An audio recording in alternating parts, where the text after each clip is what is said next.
For those of you who may not know, the Academy Forum is a program that is organized and funded by PAMCA. It is to bring to campus outstanding speakers who will engage our students and our faculty and our families.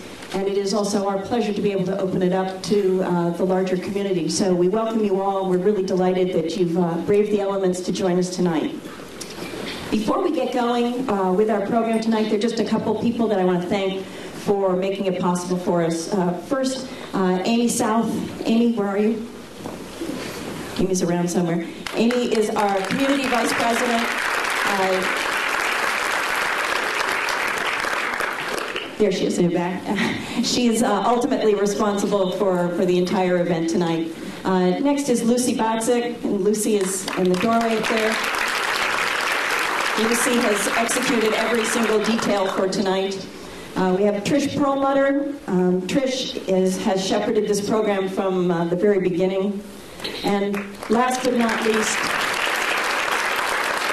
Judy Polinovsky and Debbie Kozak, who make absolutely everything happen for us here at MKA. So thank you very much. So now, without further ado, it's my pleasure to introduce the headmaster of the Montclair Kimberley Academy, Tom Namick.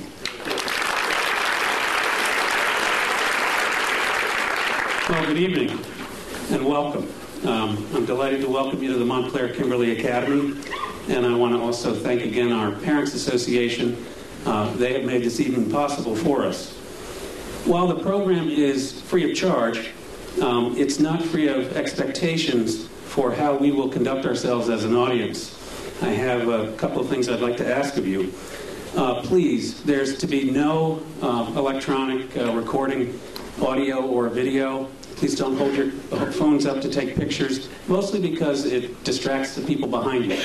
And we'd really like to focus on our very special guests this evening.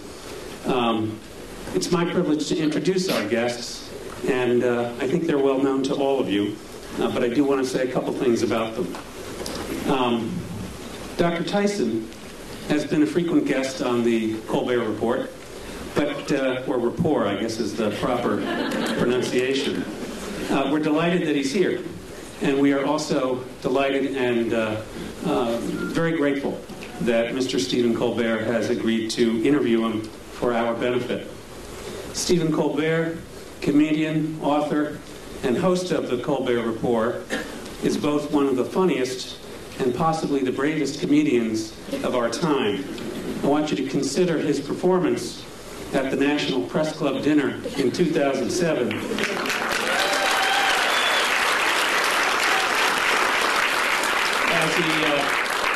As he stood just a few feet from the President of the United States, known to the rest of us as the most powerful man in the world. Dr. Neil deGrasse Tyson, astrophysicist, director of the Hayden Planetarium, author of 9 books, teacher, lecturer, host of NOVA's 4-part series Origins, and member of 2 presidential commissions on the United States aerospace industry and the future of our country's space exploration. Dr. Tyson has a gift for working successfully within the realms of research, education, and policy formation. I owe you all an explanation about our theater tonight. What you see on stage is the beginning of a set for a 7th grade production of Romeo and Juliet. This year's selection for what is, as I said, an annual performance. And I think it's fitting that Dr. Tyson is going to warm up the stage for the 2 most famous star-crossed lovers in all of American literature. It occurred to me that there are a few things that Stephen Colbert and Neil Tyson have in common, and I wanted to comment on them. Both of them share an overarching purpose to make sense of the world. They also share a common strategy. They often look to the stars, human or heavenly, for evidence of how things work. Though Stephen Colbert is far tougher on the objects caught in his gaze, whereas Dr. Tyson is only known to have obliterated Pluto. They share methods in their respective fields, whether it is the search for evidence that makes sense of the world and the universe, or the creative construction of questions and tests by which the truth and significance of who or what is before them are evaluated. Perhaps then they both have something in common with William Shakespeare, the desire to provide their audience with a lens to see the world from a previously unconsidered point of view, and not just as others would have us see it. So while the stars may be dazzling, training and instinct appear to have taught each of them to look away from celestial bodies. I'm really sorry, I have to get that bad cliche in there somewhere. And to consider the effects that those celestial bodies have on everything and everyone around them. In addition to the challenging questions that each of them make us confront, their work has given the world a little more of that very rare and gem-like substance known as the truth, or in Stephen Colbert's case, truthiness. And we are very grateful. Ladies and gentlemen, Mr. Stephen Colbert and Dr. Neil deGrasse Tyson.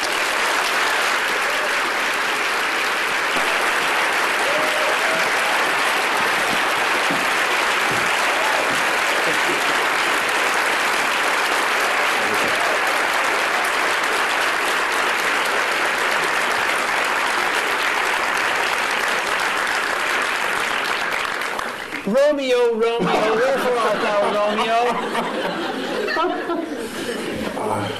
I don't know. Neil, thanks so much for coming today. Yeah, no, thank you. Mr. Dr. Neil deGrasse Tyson is, he's been on my show 6 times.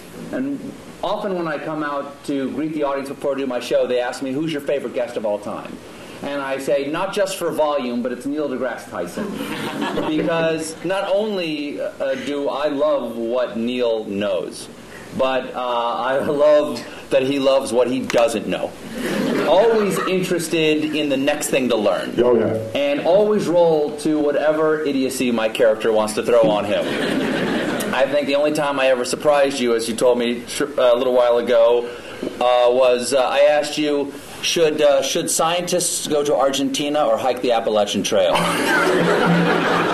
Yeah, I want people to talk about them. It's the universe talking there. I think we're a little out there. The universe amplifies. Yeah, that one, I missed that one. Yes, you'd missed that news story. Yeah. See, to go on a show, it's like the hardest interview ever. I have to I'm laden with current events just to mix with my science because I don't know where he's going to come at me. And I got to be ready with 7 tennis rackets to hit it back. And I'm upset because that one news story, remember with the guy, was it South Carolina guy? Who remembers? He goes to Argentina and becomes well known for having done so. And you asked me straight out, should scientists visit Argentina more often to become better known? And it just went, you aced me on that one. You're welcome. Now, Neil, we've got a lot to talk about tonight. Yeah. A lot of subjects. Science is a big thing. But I want to start off with, this is not a bribe. I want to start off with... What's these chairs? I feel myself sliding. No. I know. Exactly. When he first walked in, I said, oh, welcome to the barn raising. I didn't realize we were speaking before the Amish tonight.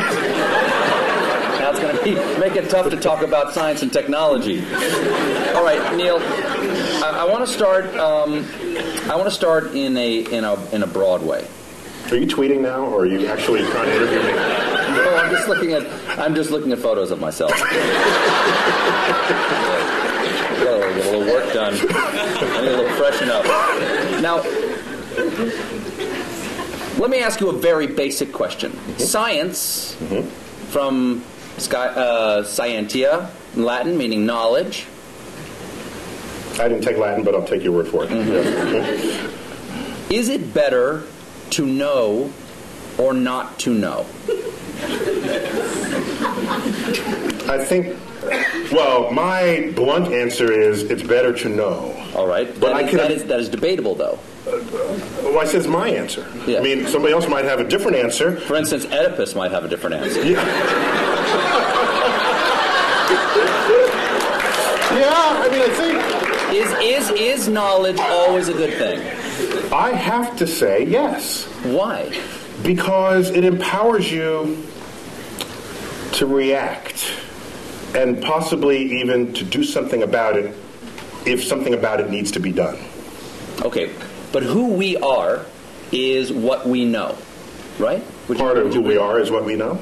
And our identity is often based on how we see the world. Yes, and our personality for sure. And if we learn something that does not jive with how we think about the world, won't we have to re-examine who we are? Yeah, it could mess you up. Yeah. Once again, I'll go back to Oedipus. He plucked his eyes out rather than know anymore. Yeah, well, people back then, they did stuff like that. Yes, people back then, not people today. So I think there are people who would not know, who would rather. I remember the old days. I don't know if it still happens. A doctor would find out if you had cancer, they wouldn't tell you. They wouldn't tell you. Give it to me straight, Doc. Yeah, and why would you even have to say, give it to me straight, unless there was a day when they didn't give it to you straight? If I have 5 years left, I want to know I have 5 years left. Because I'm going to, do something different in those 5 years. Neil? Yeah? I have some terrible news.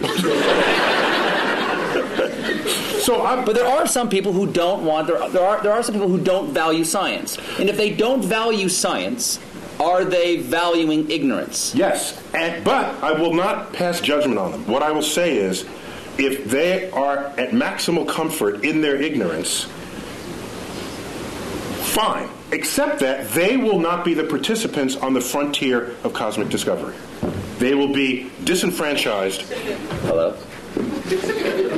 Hello? I'm sorry, I've got a phone call. Hello? Sorry, I have to take this. Hello? My mic isn't working? Hello. Now who's in control? So they won't be in control of the next participant. No, they won't. Not only will they not be on that frontier making any discoveries, they're not in a position to enhance their life for having access to those discoveries themselves. Can knowledge ever be a bad thing? I don't think so. What about actions that knowledge takes us to? Do you think that Oppenheimer, when the bomb went off, and he said, "I am become death, destroyer of worlds," do you think he perhaps questioned for a moment whether the knowledge they achieved that led to the creation of the bomb perhaps should have been left undiscovered? Do you know what he said in response to those kinds of questions? Yes. He said, because people said, have you usurped the power of God? Have you? And he said, if God didn't want this power to be there, he shouldn't have put it in the atom in the first place. Kind of an interesting point, I think. What he's saying is that the world is accessible to us.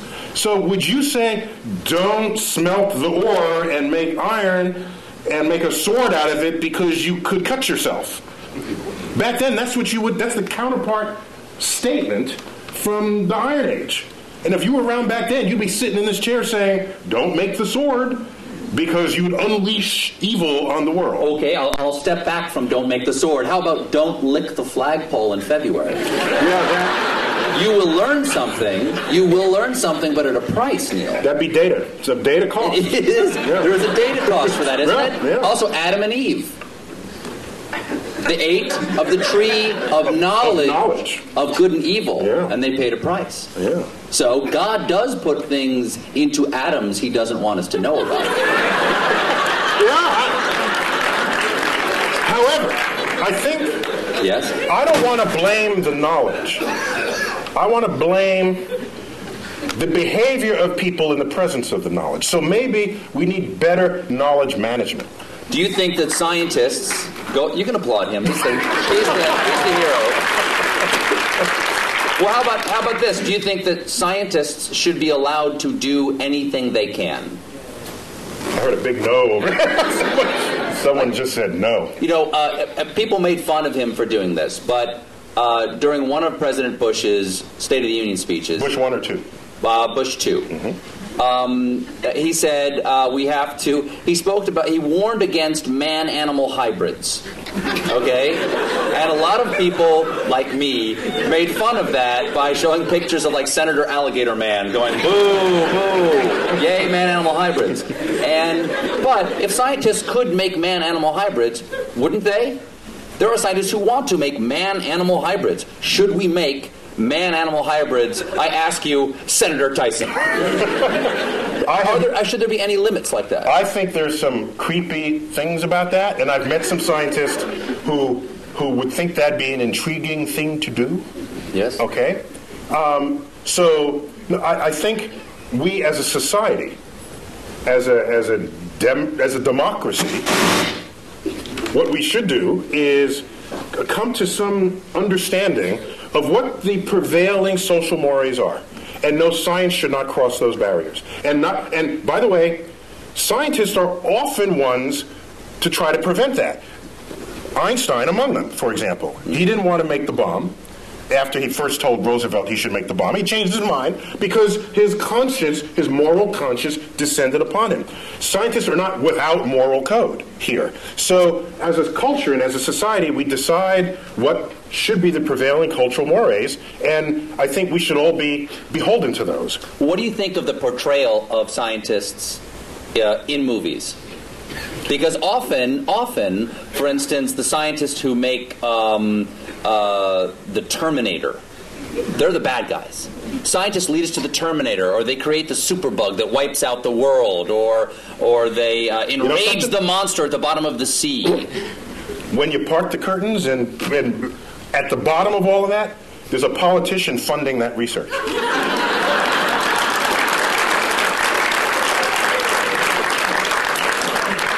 Is this working again? It is?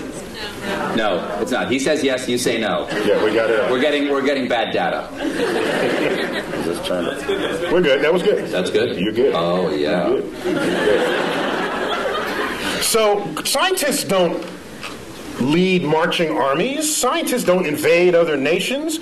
Scientists, yes, we have scientists who invented the bomb. Yes, but somebody had to pay for the bomb, and that was taxpayers. That was war bonds. There was a political action that called for it. So everyone blames the scientists. We are collectively part of a society that is using or not using, to its benefit or to its detriment, the discoveries made by science. And at the end of the day, a discovery itself is not moral. It's our application of it that has to pass that test.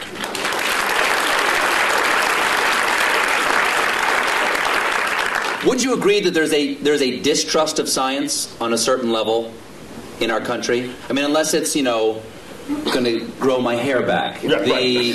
Science... Or do other things to your anatomy, yes. Right, exactly. Yes. Science, exactly. Yeah. Science, I've gotten those emails. Science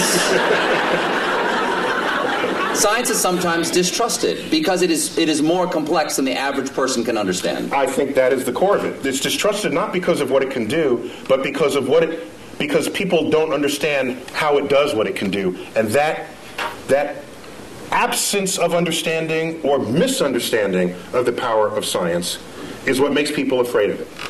And so I remember back when they first split the atom, shouldn't split the atom, or shouldn't. I mean, you hear this at every discovery that happens in science. There's a mystery to it. For example, irradiated foods. In France, they call it frankenfood, all right? Which is kind of a cute word when you think about it. Yes. But it makes food last longer, and you're healthier for it. You don't get sick from it. And so from it turning bad. In fact, NASA does it all the time. NASA can make a slab of meat. You wouldn't necessarily put this in your refrigerator, but NASA can make a slab of meat that'll last 30 years. I tasted it. And? Delicious? No, it was, there's some restaurants' food reminds me of what that tasted like. But I'm just saying that just because you don't understand it doesn't mean it's bad for you. Go figure out how it works. That's why we need a scientifically literate electorate, so that when we go to the polls, you can make an informed judgment. And you can draw your own conclusions rather than turning to a particular TV stations to have your conclusions handed to you. Now, Arthur C. Clarke. Comedy Central accepted. Exactly. Okay. You know Arthur C. Clarke's famous dictum about sufficiently advanced technology. Yes, it is. Arthur C. Clarke had several laws of culture and the world, one of which was any sufficiently advanced technology is indistinguishable from magic. So, if something gets too complex for the average person to understand, it's magic. It's like magic. And you have powers that I don't trust because I don't know what you're going to do with it next. Whereas if you understood how it worked, you'd say, "Hey, give me one of those." I mean, that's how that would work. That's how that plays out. Do you think that's where the debate over? I think that's where the debate over evolution and creation science comes. Is that the complexity of evolution is so grand that it is hard to conceive of how the incremental changes come. And once something becomes so complex that I can't understand it, there's nothing between that and God saying, let it be. Well, one of the beauties of evolution is that complexity does not come about from complex ideas. The ideas are actually quite simple. And you can show on a computer how those simple forces can generate complexity given enough time and enough variation in environment, which is just what the history of the Earth supplies. So science literacy is an important part of what it is to be an informed citizen of society. Let's get away from our understanding of science, or lack thereof, and get to science itself. Okay. I'm with you. Here's a transition from talking about us mixing science and religion and getting back to science. Mm-hmm. God is truth, people think. Mm-hmm. Okay, some believe God is truth. Truth is beauty. Is there anything in science to you that is beautiful? Or rather, what is the most beautiful thing that you know of in science? E equals MC squared. Really? Oh, it's awesome. It is. So that equation doesn't just have a great publicist. It's actually... Because everybody knows it, but also everybody knows Coke. You know, it's like the Coca-Cola of science. Yeah, you learn E equals MC squared before you even know what any of those symbols mean. You hear it in elementary school. It's a gorgeous thing. It's what is beautiful about E equals MC squared? First of all, tell everybody what all the pieces mean. Well, E stands for energy. M is mass. C squared is just the speed of light squared. That's just, ignore that for the moment. The thrust of that equation is that energy and mass are equivalent to each other, which means you can transmute one into the other and back. What makes it extraordinary is that hardly ever happens in our everyday lives, yet it's going on all the time in the rest of the universe. And so we're in this little pocket where E equals MC squared is not visible. It's not visible. It's not happening in our lives. No. But if it did, the world would be really different. Light coming from that bulb would all of a sudden pop into a particle, and the particle would combine and pop back into light again. Would it hurt? It can, yeah. It would sterilize you. There's a lot of, the kinds of particles that would do that they would sterilize you, yeah. That'd be bad. I've had my kids. So it goes on in the center of the sun. It went on at the Big Bang. It goes on throughout the universe, wherever it's hot and heavy. But what is beautiful about it to you? It's simple. It's simple, yet it accounts for hugely complex things. And for me, that is where the beauty lies in the truth. No. If I had to give you a complex theory to understand a complex phenomenon, send me home. Because what's the point? Well, now, there's no tablet in the sky that said it had to be simple to end up being complex. It's just a remarkable fact about the universe. So why not celebrate it? The fact that pi, right? Let's say the numbers together. 3.1415926. We got a few geeks over here. That's a nerd fest. We got a geek thing going on over there. Not bad. The fact that you take a circle of any size, a circle the size of the universe itself, and divide it by its own radius, and you get that number, that's beautiful. I have to pause, and I get misty thinking of this.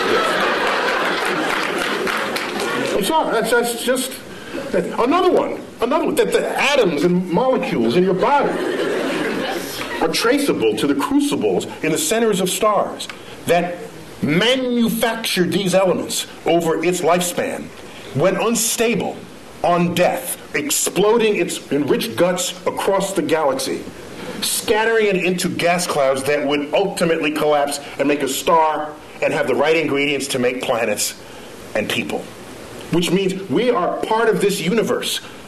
As I've said many times, and this goes back, not only are we in the universe is in us. That is a profound concept. And it was, I think it's the greatest gift that astrophysics gave culture in the 20th century.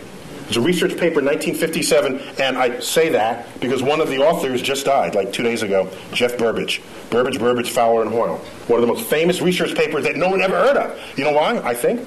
Because it had 4 authors, not just one, and it took a decade to figure out, and it wasn't just somebody burning the midnight oil, so it doesn't lend itself to poetry or screenplays, because it's a collaboration, so nobody wrote about it. But we knew that we are star stuff. We knew that we are stardust at the middle of the 20th century that connects us to the universe like no other fact. That's beautiful.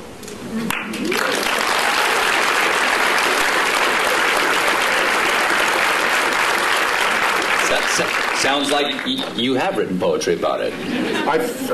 Once it gets in you, you have, the only way it comes out is poetically. No. You write poetry. You write sonnets. I don't know if they're sonnets, but occasionally a word rhymes in it, and I don't know what to call it. But sometimes if you feel deeply about something, I think the greatest poetry, not that I'm an astrophysicist, right? That's my disclaimer. Mm-hmm. But some of the greatest poetry is revealing to the reader the beauty in something that was so simple you had taken it for granted. That, I think, is the job of the poet. And so, the simplicity of the universe, which started this part of our conversation, I think, if it doesn't drive you to poetry, it drives you to bask in the majesty of the cosmos. So what drew you? You said that this is the beauty of astrophysics, or the gift that astrophysics gave us in the 20th century. What drew you to astrophysics? Take us to Neil deGrasse Tyson before he's an astrophysicist. Take us to who you are now. I'm living in the Bronx, which in vernacular would be the Bronx. And I'm in a building. Not a lot of stars. No, there's like a dozen or so in the night sky. So you do not have a relationship with the night sky as a city dweller. And my parents, I have a brother and a sister, they would take us to, each weekend we'd go to visit museums and other sort of cultural things in the city. And one of those weekends we went to the Hayden Planetarium. The local planetarium, the one right there in Manhattan.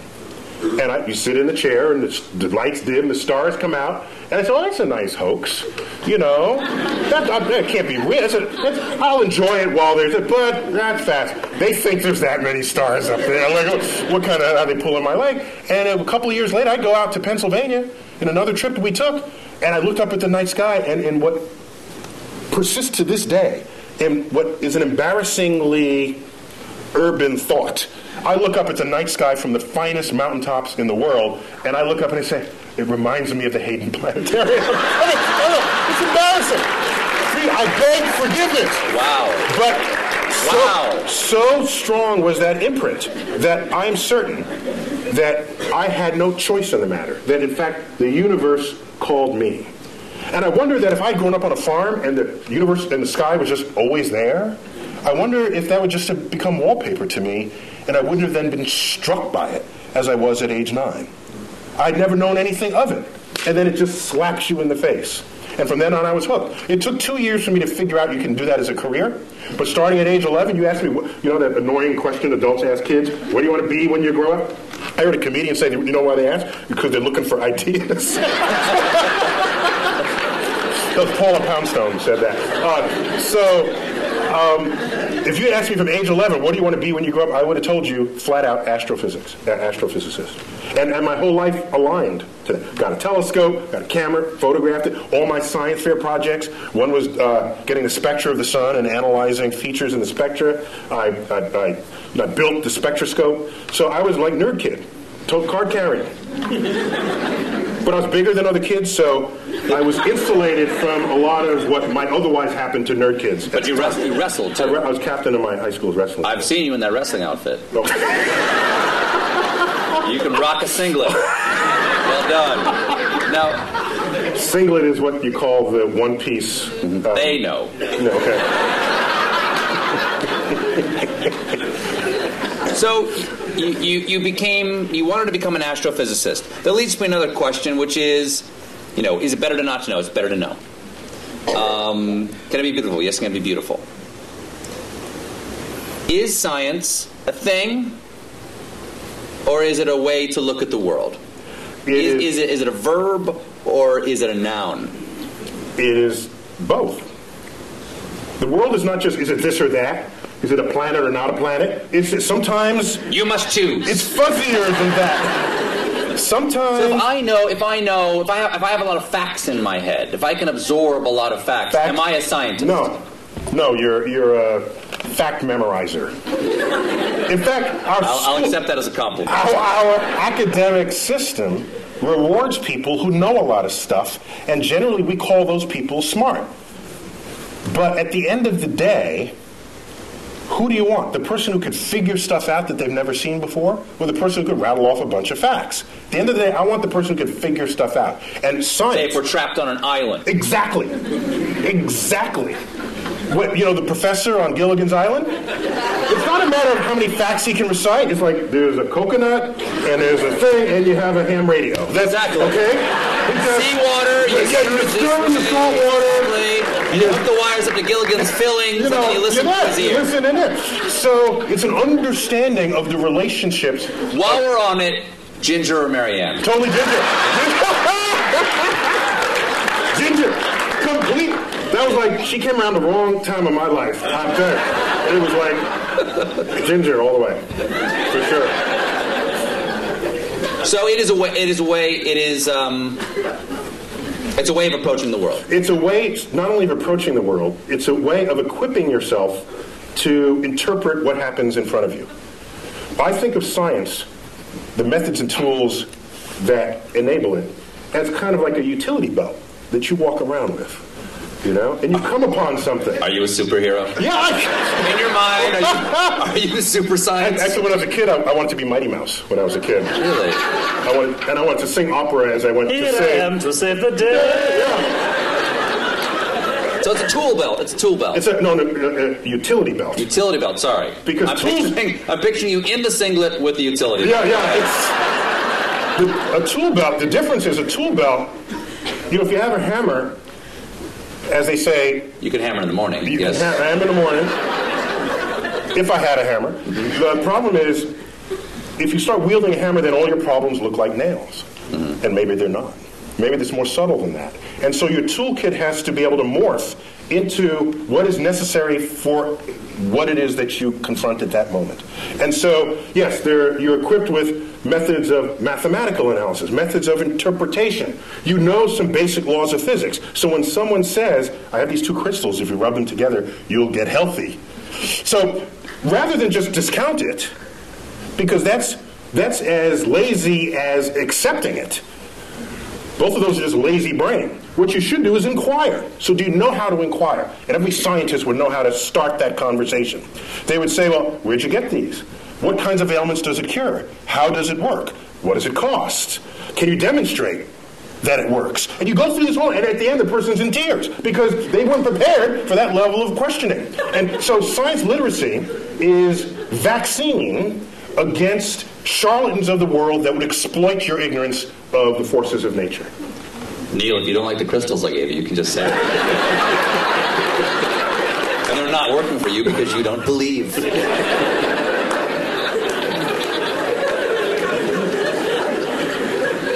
Is there any science fiction you admire or that you enjoy? Or do you see the holes in science fiction and go, I can't enjoy that? Of course he would know the effects of a neutron star. He doesn't know tidal forces? Do you have that problem? You've got that right. You've got that right. Do you have that problem? I only have the problem if the movie is marketed for its accuracy. Number one. Number two, they got to get some basic science right. After that, I'm okay. So, for example, in the latest Star Trek movie, they had this liquid. The red matter. The red matter, thank you. Release the red matter. Release the red matter, and you drop it into the core of a planet, and it turns a planet into a black hole.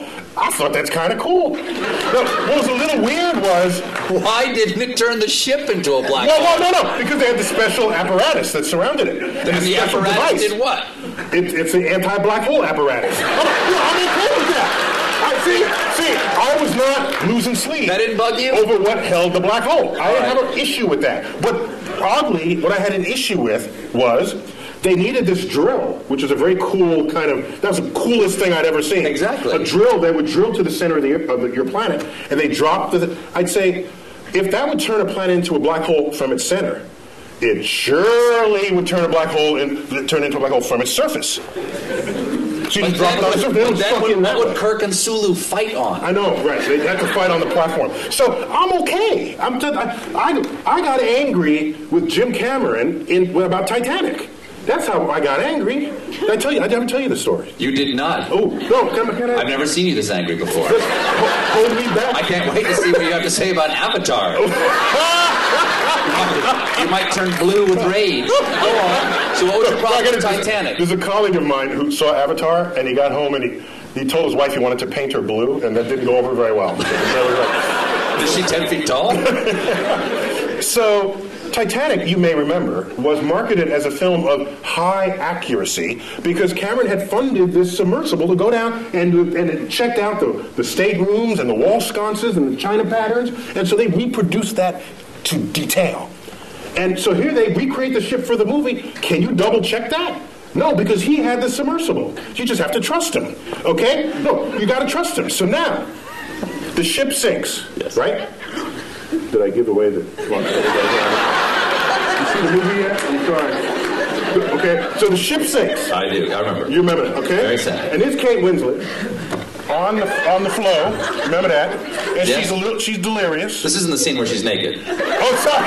Go on. She's Go on. kind She's of like dressed. that for Okay, that go too. ahead. No, she's on the flow, on the whatever, the plank, and all right, she's looking up.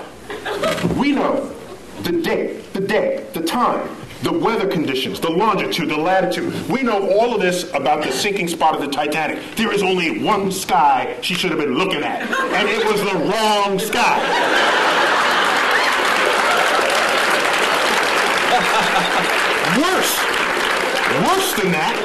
Worse than that, the left side of the sky was a mirror reflection of the right side of the sky. So it's not only wrong, it was lazy and So halfway through, they just went, just flip it. No one will know. And so I was livid. Ooh. I got out my finest stationery, and I wrote a letter to Jim Cameron. No reply. 5 years later, I bumped into him. He was on the NASA committee, and my sort of presence with NASA was growing by then. But I bumped into him in a meeting. And I said, Mr. Cameron, I just have to ask. You know, the sky is not the right, it's black, what? And he says, well, actually that happened in post-production. So he's absolving himself of guilt. But I wanted him to grovel in front of my feet, which he did not do. Now, wait. So I was angrier after that. Later on, Wired magazine honors him for Discoverer of the Year, Explorer of the Year. And they want to hold their party at the Rose Center for Earth and Space. You don't come into my house and get the sky wrong. Okay? Is my microphone working? Or did it fall? You're loud enough, you don't need a microphone. There we go, it fell down. Can you hear me now? Mine, yes. Okay. So, he's in my house. And as a courtesy, they extended me an invitation to have dinner with a small group of them after this award ceremony. So I said, yeah. So, we go to dinner. There's 6 of us at the table. The wine is pouring. So, I said, Jim, I don't know if you remember, but I brought this up some time ago about the sky, and I wouldn't be so upset except that everything else you boasted was so accurate. And we can't even check how accurate that is, but anybody can spend $50 for a planetarium sky program and look at the sky and know that you got the wrong sky. What gives? And you know what he said? He said, last I checked, worldwide, Titanic has grossed $1.3 billion. Imagine how much more it would have grossed if I gotten the sky right.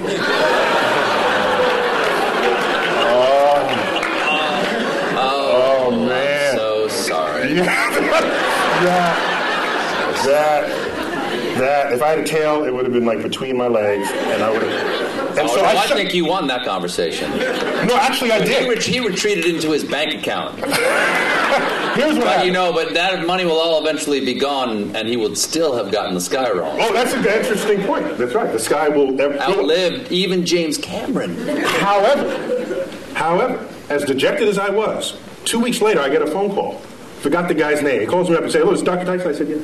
He said, I forgot his name, Johnny Smith. "I work in post-production for Jim Cameron. He is releasing a 10-year director's cut anniversary edition of the Titanic, and will be adding new footage from the deck. And he tells me you have a sky that he can use."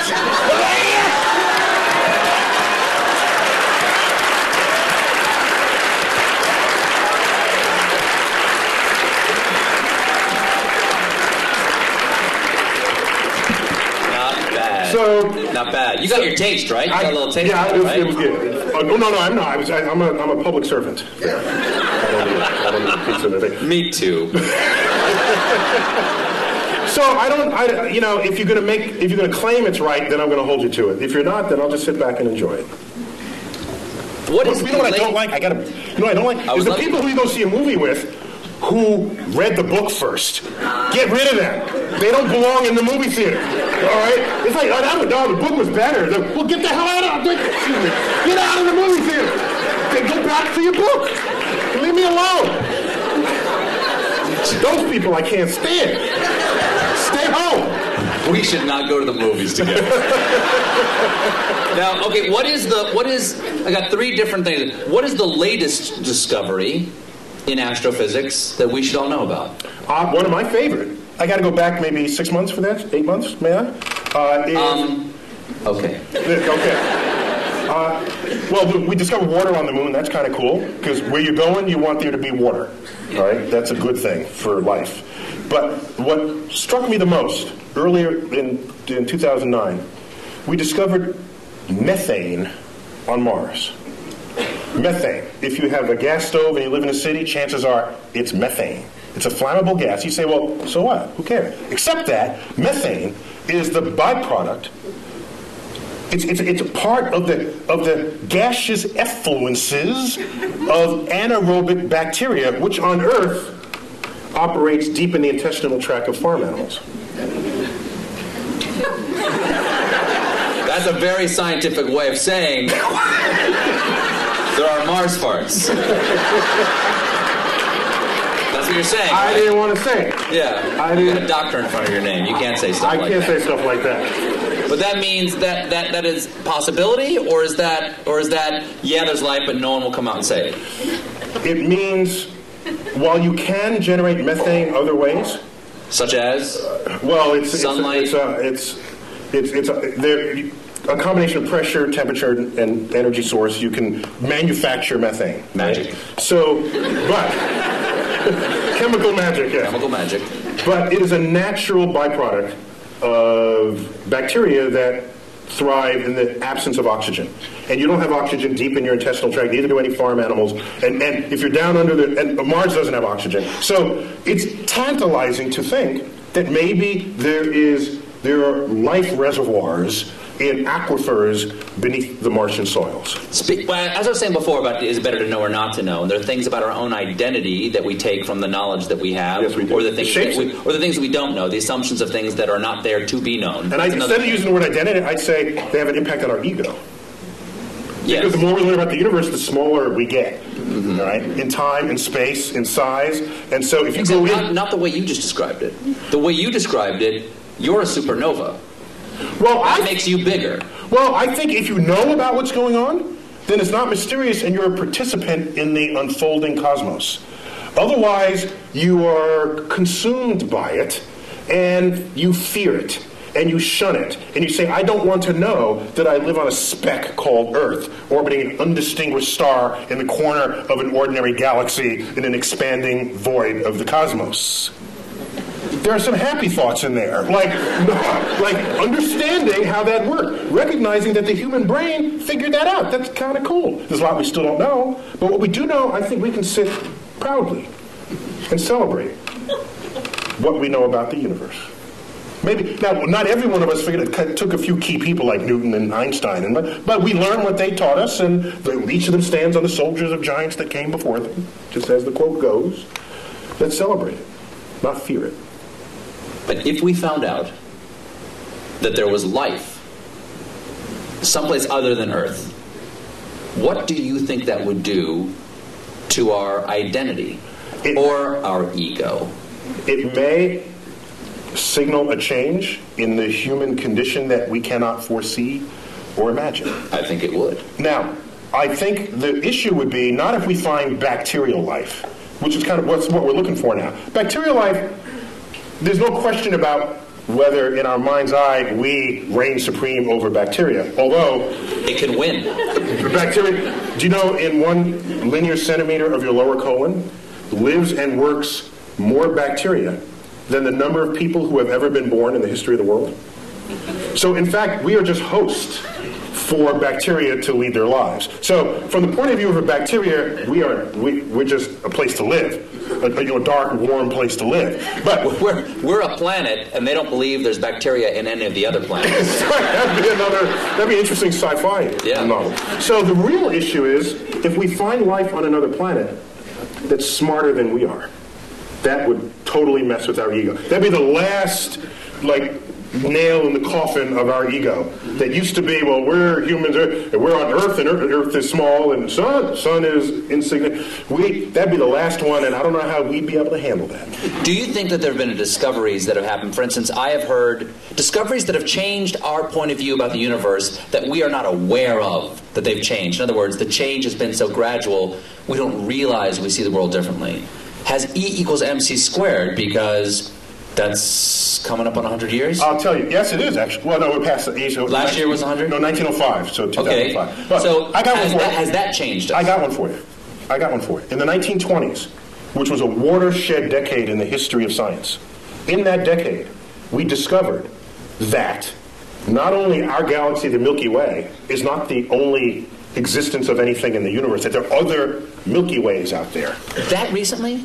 1920s. Was it just the optics didn't exist for that? We needed a big enough telescope, and Edwin Hubble wielded all the glass that necessary to accomplish that back in the 1920s. He said Hubble, before the telescope, was a man and had his own telescope, the biggest of its day, and he made that discovery.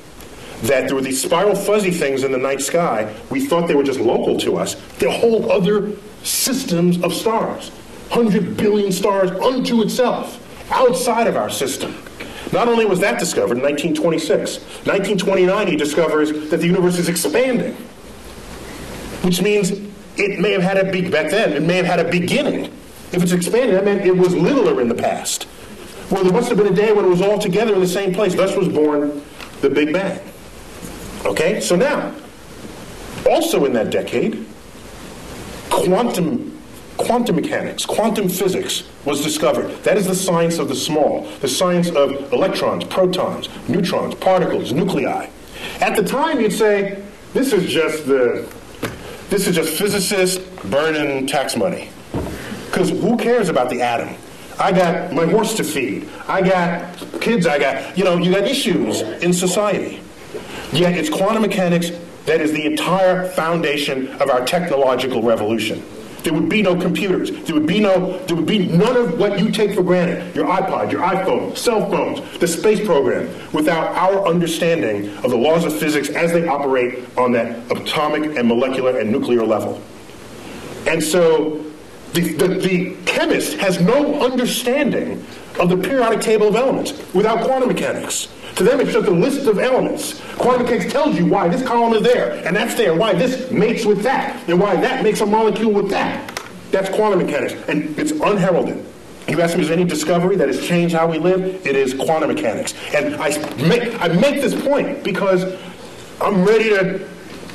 Today, you hear people saying, why are we spending money up there when we got problems on Earth? And people don't connect the time delay between the frontier of scientific research and how that's going to transform your life later down the line. All they want is a quarterly report that shows the product that comes out of it. That is so short-sighted that that's the beginning of the end of your culture. So So it's better to know. That's a really long answer to my first question. My second question is, let's take some questions. Do we have time to do that? Q&A. You about to wave, you about to hit me in the head with a rubber band? Okay. Very quickly, before we get the questions here. How many can I ask? Ask one. Do we have microphones, or are we going around the room? We can repeat the question if there aren't enough microphones to go around. Let's start right here with just one, please, sir. Is there a brown dwarf star approaching?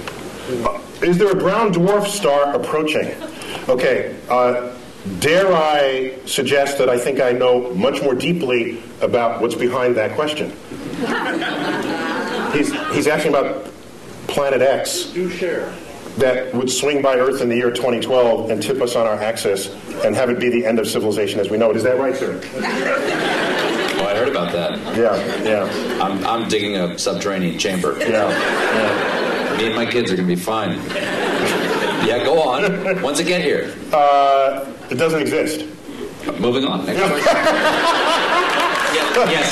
No, there is no Planet X. All gravity, all principal sources of gravity in the solar system are present and accounted for.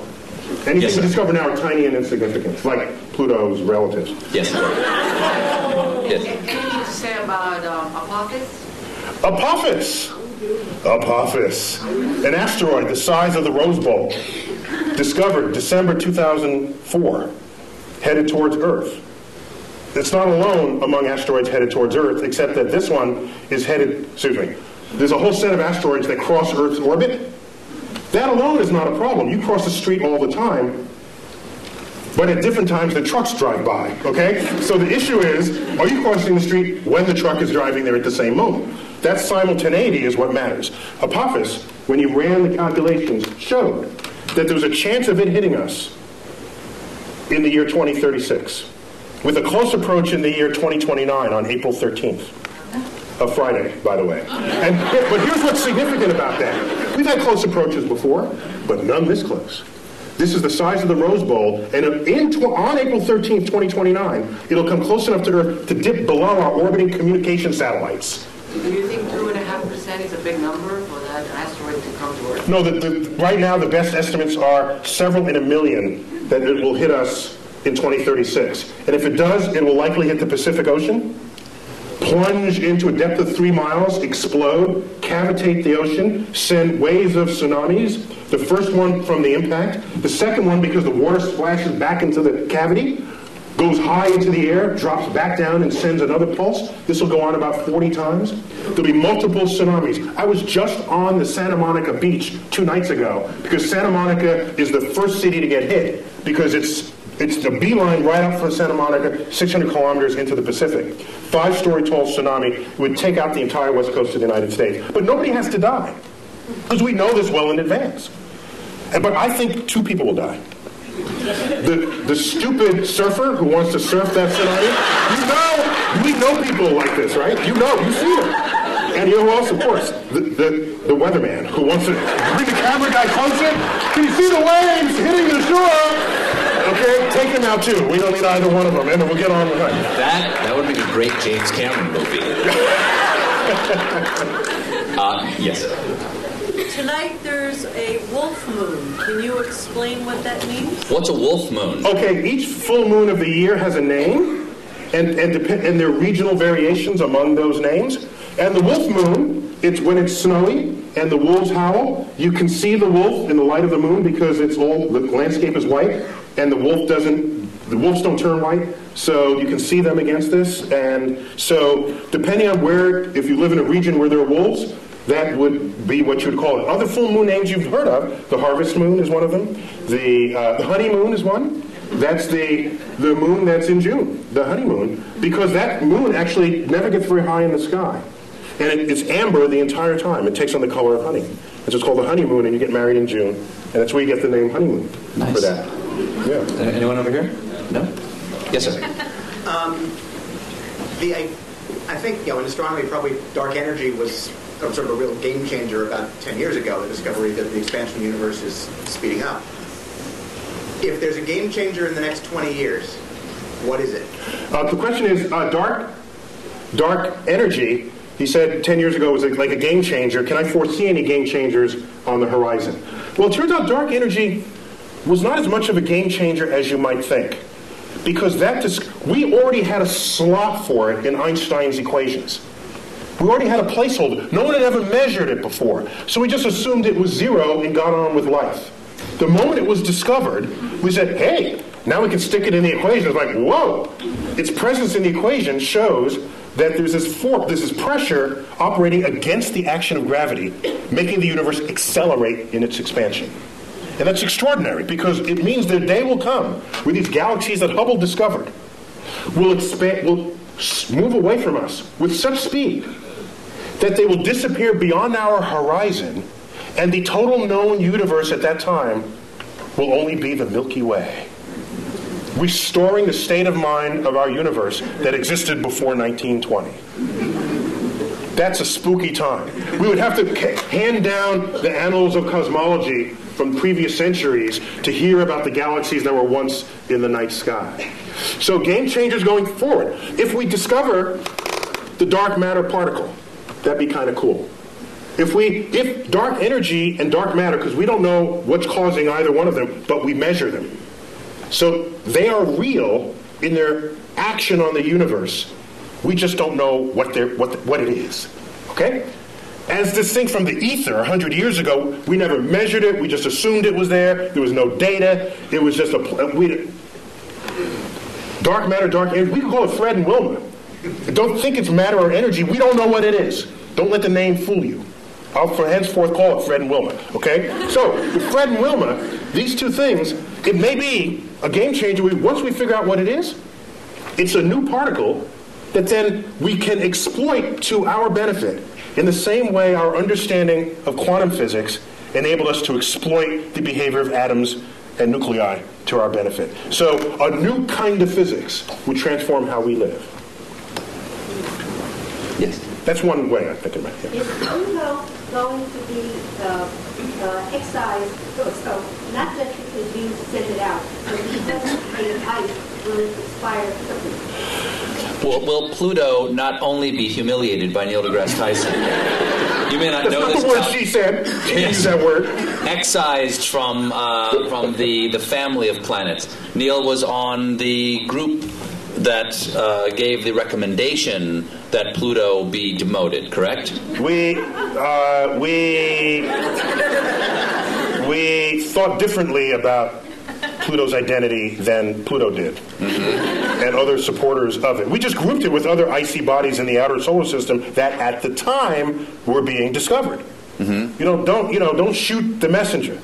Pluto was alone for 65 years, and so you can't have a category of one.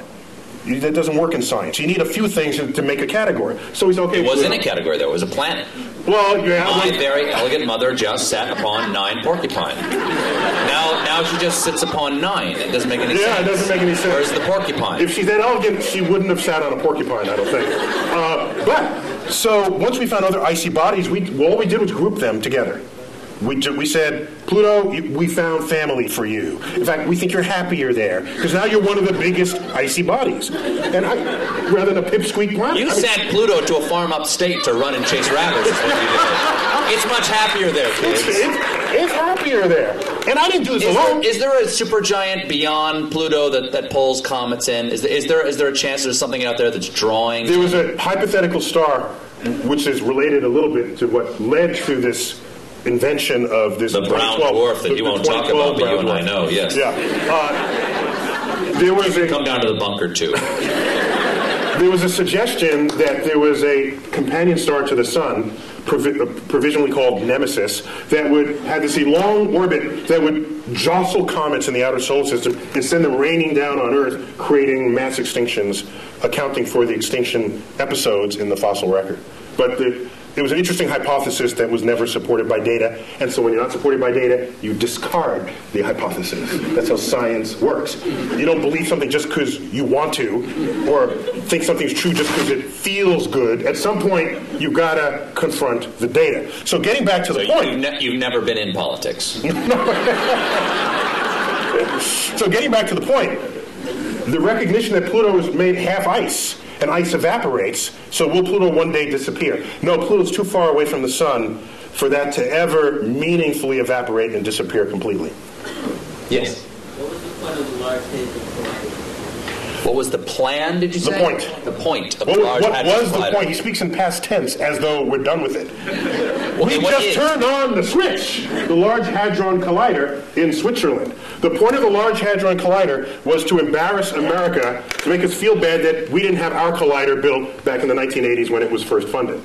That's the whole point of the Large Hadron Collider. It's Europe saying, "Ha, gotcha this time." Now, apart from that ego bit, it's to probe nature on levels of energy never before seen. And right now, it's practically impossible to discover a new law of physics on your tabletop. We've been there. We've done that. And almost the entire history of physics is go to the edges of your points of exploration and then take a step beyond that. You're bound to discover something new. It's like climbing the next mountain, crossing the next valley. So, the Large Hadron Collider, the energy inside that particle accelerator will exceed the energy of all accelerators that have ever been built before, probing nature as never previously imagined. What is the Higgs boson? Higgs boson, that's a particle proposed that you can think of it as a kind of it's like think of it like molasses. Okay? Okay, not molasses. It's a field through which all particles move, and the interaction of those particles with that field endows them with the mass that we measure for them. It is granting them the property of mass. We have yet to find this particle, but if we do... So mass is not explained presently. That's correct. We just measure... We don't know why we get fat. we don't know why something has mass right now. That's correct. And so now let me ask you something. If you build let's say you build an equation this way. You've got an equation over here, you built it, and it's a house, okay? And you've got another equation over here that works. It's another house. But in your mind, you think, these two houses are actually probably should be one house. You invent something that fits into the shape between the two houses, right? Yes. Like you've got a shape between the two houses. Goes, okay, there's something in the universe that is the shape of the space between these two houses. Yes. Does that necessarily mean that thing is there? The history has shown that almost every time we propose something that connects one house to another, if those two houses themselves work, there's something in between them connecting the two. For example, in 1930s, we had this experiment with the 1930s. Quantum physics is in place. We start probing the atom. We find out there's an atomic reaction, a nuclear reaction, where there's some missing energy. We account for all that, and there's something missing. We say this much energy here, and then it's missing here. And we swear we accounted for everything. Fermi comes up, a famous physicist, said, I bet there's a particle that came out of that reaction that escaped with the energy before you had a chance to measure it. E equals mc squared. Well, that would have endowed that particle with its energy to do so, the mass to do so. And even mc squared is in every one of these, it's all over the place. It's written with E equals mc squared. The point is, he hypothesized the particle, gave it the properties that it would have to account for what was seen. That's your conduit between the two houses. Then he says it's got to have this much energy, and it's got to be pretty hard to detect because we surrounded this in lead, and it just went straight through the lead. So I'm going to propose a particle that's hard to detect. And it's got to be little, because there's not that much mass, and it has no charge, so it's neutral. So he called them neutrinos, little neutral ones. He hypothesized. He said, let's look for them. 20 years later, they were found, neutrinos. And now we kept them coming out of these reactions. He built the porch, the walkway between the two houses. Practically every time you have two working understandings of the world, and they have to coexist in the same universe, there's something that's going to connect them. It's like electricity and magnetism, previously discovered as separate things, until Faraday and Maxwell said, hey, wait a minute, this works and that works, and they kind of smell like each other a little. Maybe they're the same thing. So a whole theory came out to put the two together, and it is the theory of electromagnetism. You know this word. You just take it as a single word, but those used to be separate concepts. So we're going good with this. We're on a roll here. So why not continue? Yes, right there. Do parallel universes exist? Do parallel universes exist? We don't know. The parallel universes are losing favor to the multiverse.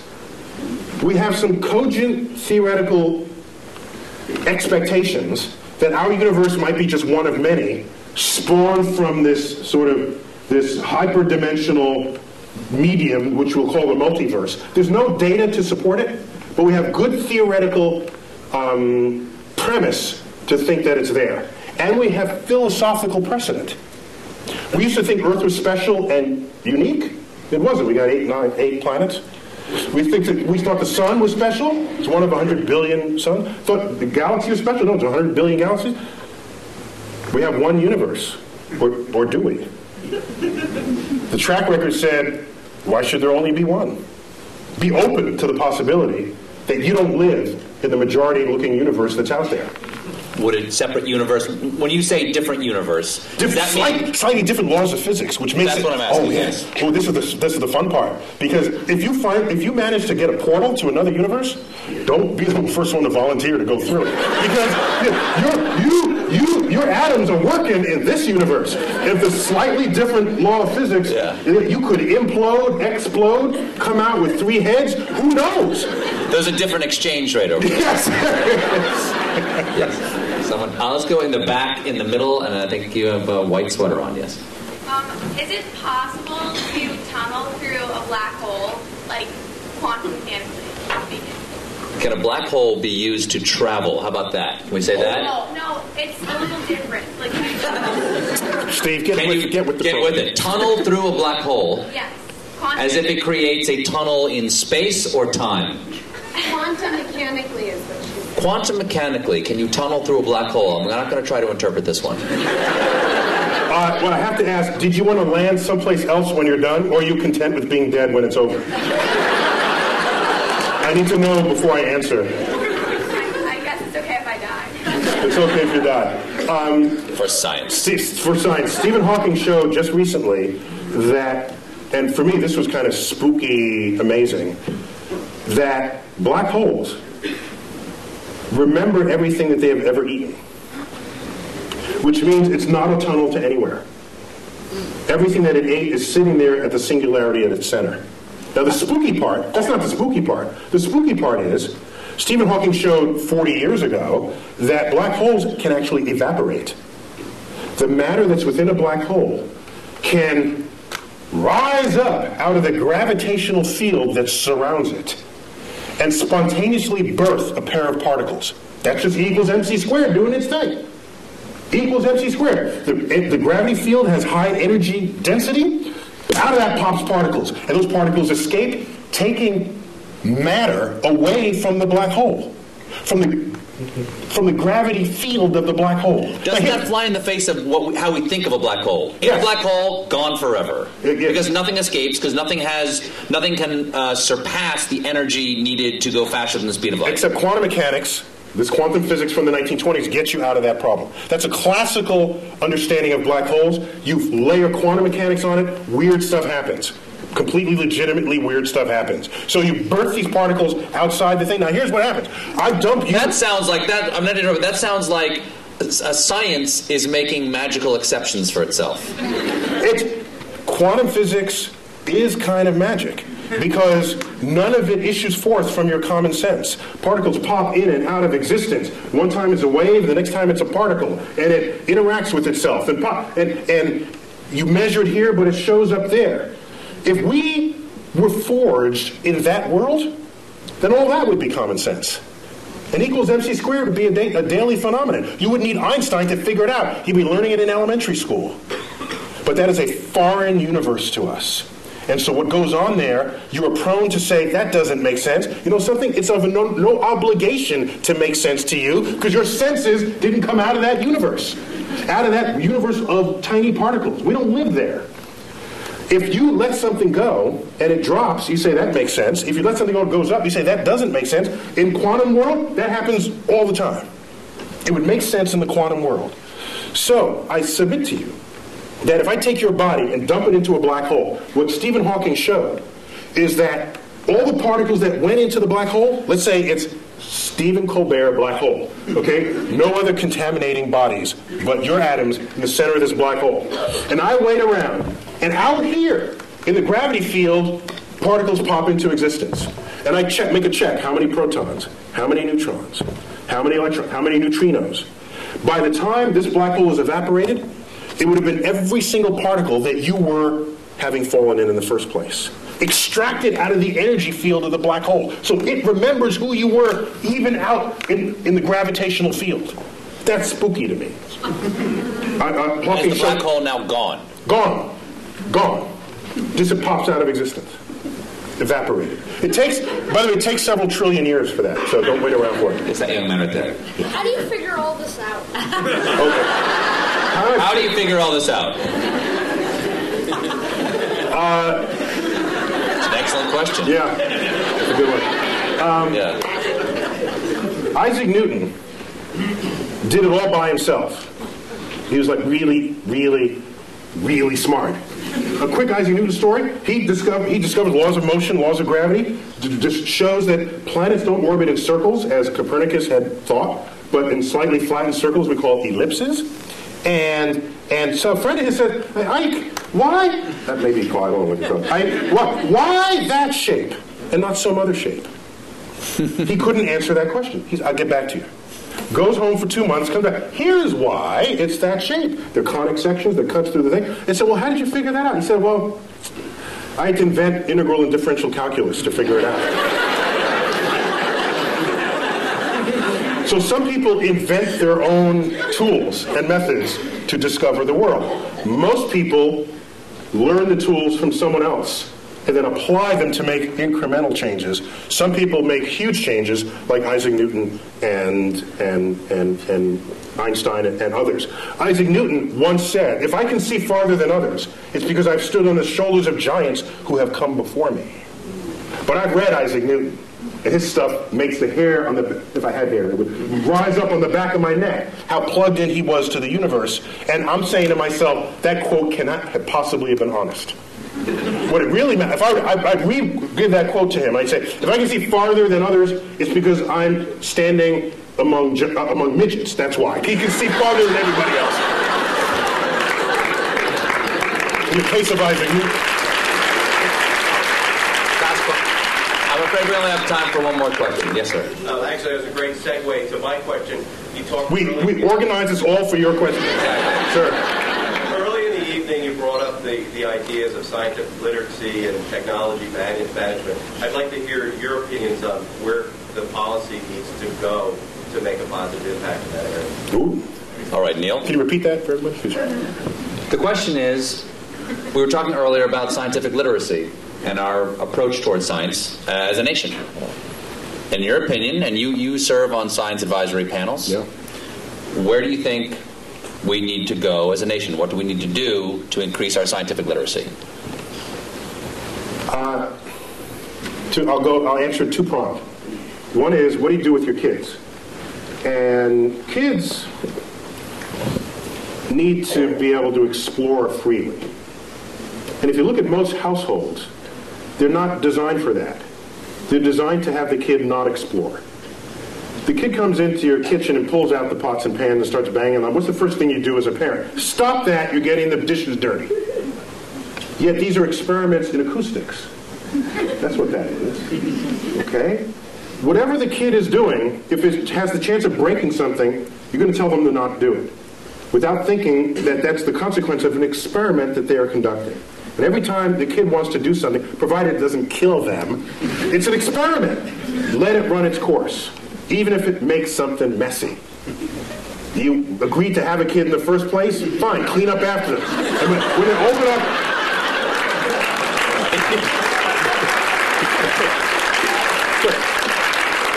Because it's those seeds of curiosity that is the foundation of what it is to become a scientist.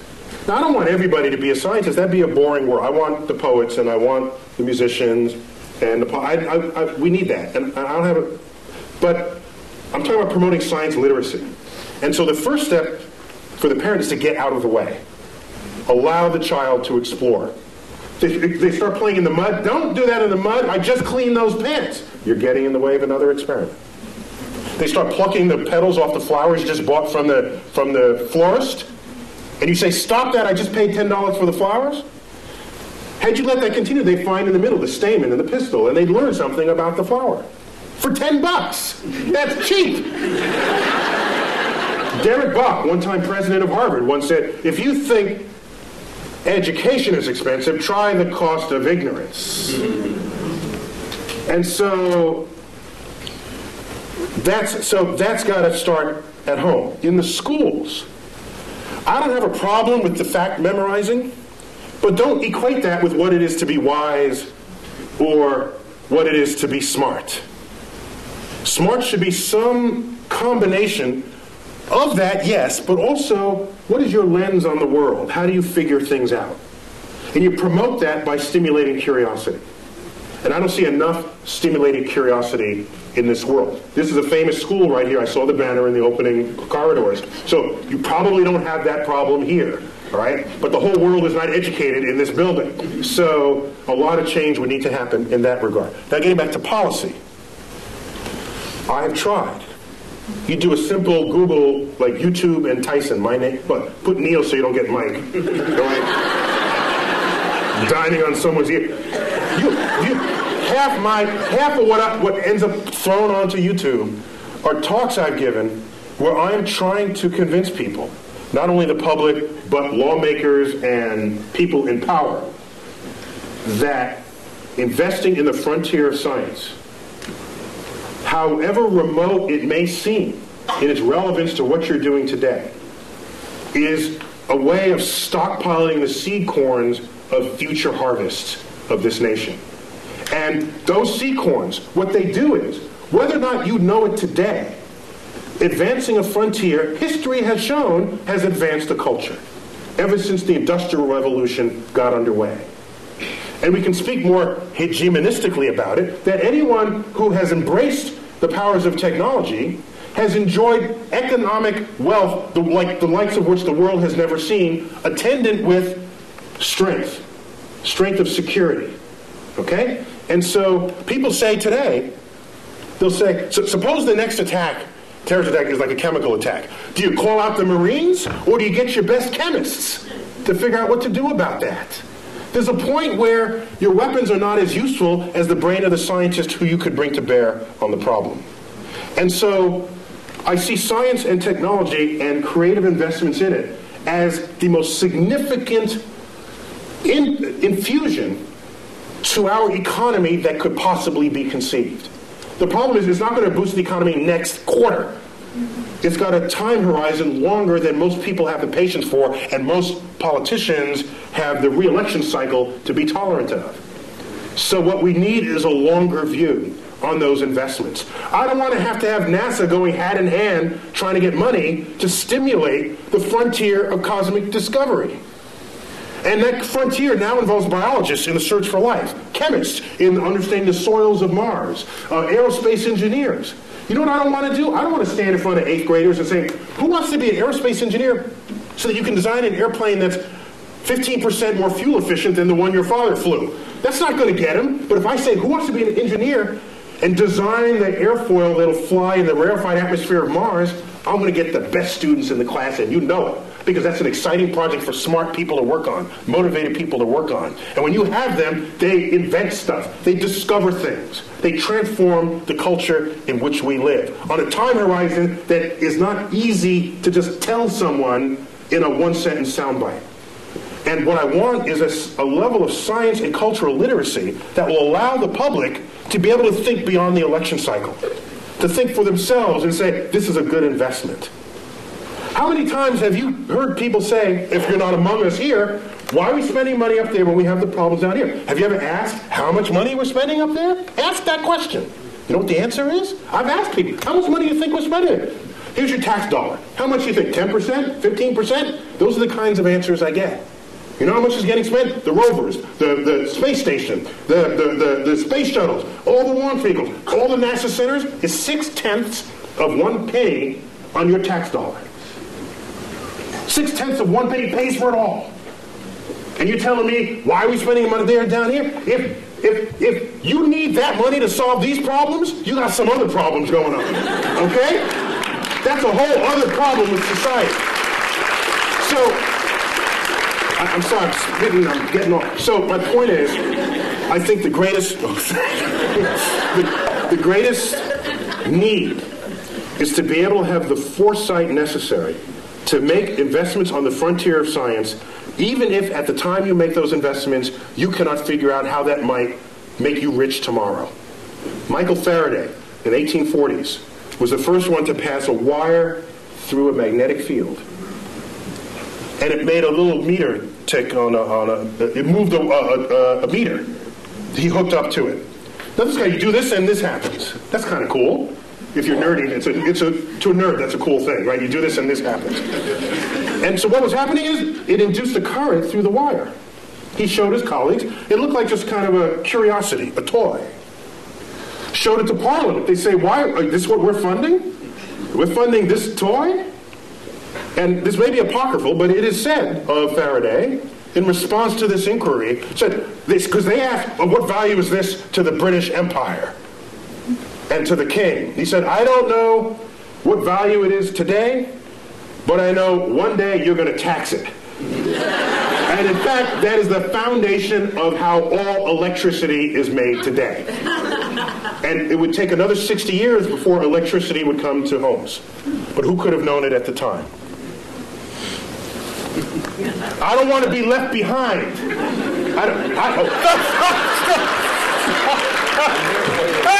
I will not leave you behind. Last thing I'll say. Yes. Last thing I'll say. The biggest news story last year to me was not the methane flatulence. No. The biggest news story happened December 22nd, something like that. I forgot what day. A press release comes out. Russia says they want to send a mission to deflect Apophis, the killer asteroid. Oh, yeah. By the way, I said if that hits, it's going to hit the Pacific, which affects us. Okay? Russia says we're going to launch a mission. We're going to start designing it now. We're going to fund it. Oh, by the way, the United States is welcome to join us. And people say, oh, that's nice. A little international thing. And I'm saying, wait a minute.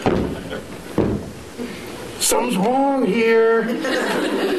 Aren't we the ones who are supposed to be starting missions and then invite other people to join us?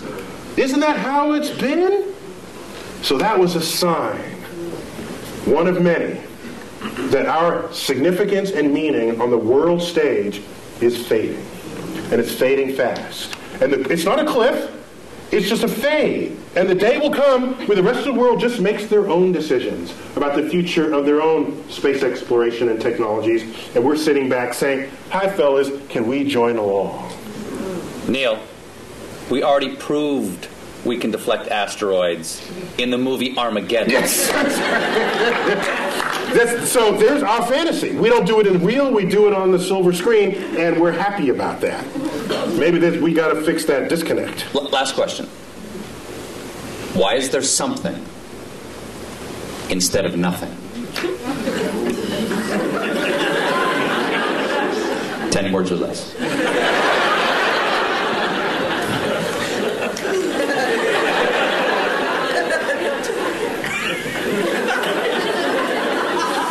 Just because. So I got to do this in haiku then. Okay. Okay, 575. Words that make questions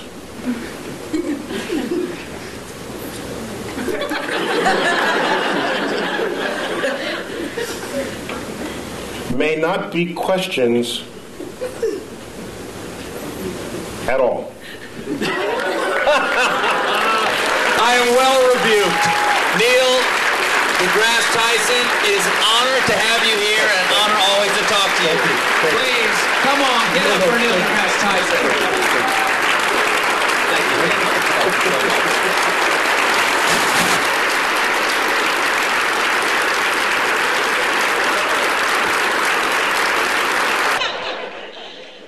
Dr. Tyson is going to be down here. He will be signing books until 9:30, so if you'd like to come down and have a book signed, feel free. And for the rest of you, thank you all for coming, and get home safe.